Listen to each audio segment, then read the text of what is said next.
Until now, you've shared personal stories about exclusion and discrimination and held a group discussion about it. You've watched videos showing children in the classroom and talked about this too. Now we will deal with the challenges of education for multiculturalism in the classroom. Let's go and join one of the classrooms. Let's go in. Everyone here is alike. For me, all the students are the same. Let's talk to them. I'm not so sure what you mean. What's your opinion? A. Most teachers see the classroom as a neutral place disconnected from the wider environment in which it functions. B. Most teachers relate to the variety and difference in the classroom and understand that the classroom reflects society.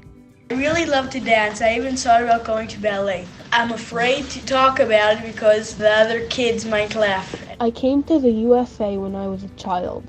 I don't have an accent and I grew up here. But I don't feel totally American because my parents don't know English and I'm embarrassed to invite friends to my house. My parents immigrated from the Philippines, have slanted eyes, and I look different. Some of the children don't want to sit next to me. I am talented and the best student in the class. Just because of that, the other children don't like me and tell me to shut up. They call me black because I have dark skin, and I am the only one in the class. All the girls in class are thin, and I'm the only fat one. They always laugh at me and call me fatty. Dr. Marcelo Wexler wrote an important article on the subject, The Classroom as a Microcosm of Society. Hello, Dr. Wexler. What do you think about what happened in this classroom? The classroom is a microcosmos of society.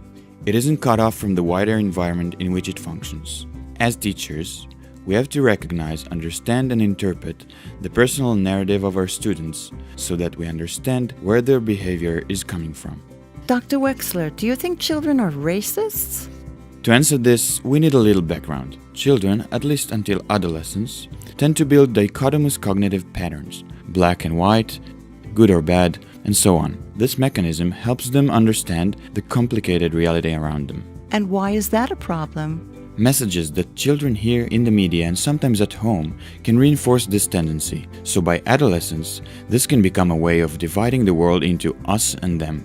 This is a racist and discriminatory worldview. According to what you've heard, what do you think? Are children racists?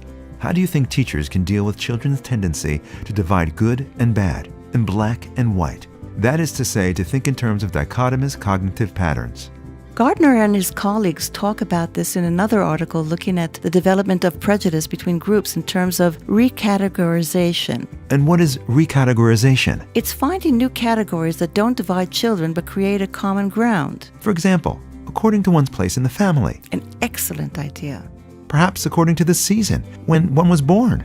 Winter, summer, autumn, and spring. Wonderful. And of course, it can be according to what the children like. You can certainly think of more examples. After what we have seen and learned, we will continue to look at situations of exclusion and discrimination in the classroom, using simulations on the island.